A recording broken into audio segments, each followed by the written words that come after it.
നമ്മൾ രണ്ട് വയറൊരു ഇതുമ്പോൾ കെട്ടിയിട്ട് ജസ്റ്റ് ഒന്ന് വലിക്കുക. ഇങ്ങനെ 2 റൗണ്ട് ഒരു 5-6 റൗണ്ട് അടിച്ചാൽ ഇത് വലിച്ച് കഴിഞ്ഞാൽ ഇതിൻ്റെ സ്ലീവ് പോരും.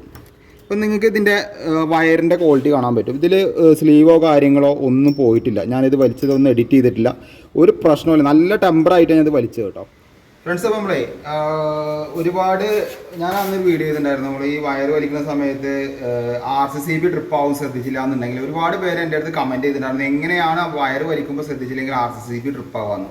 ജസ്റ്റ് ഒന്ന് ഞാൻ വിവരിച്ച് കാണിച്ചു തരാം.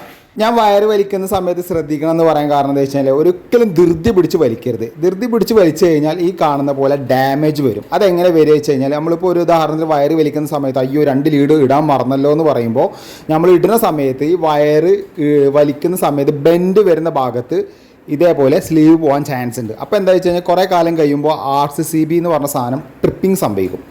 അപ്പോൾ നിങ്ങൾക്ക് അനുഭവം ഉണ്ടെങ്കിൽ ജസ്റ്റ് വീട്ടിൽ കമൻറ്റ് ചെയ്യാം.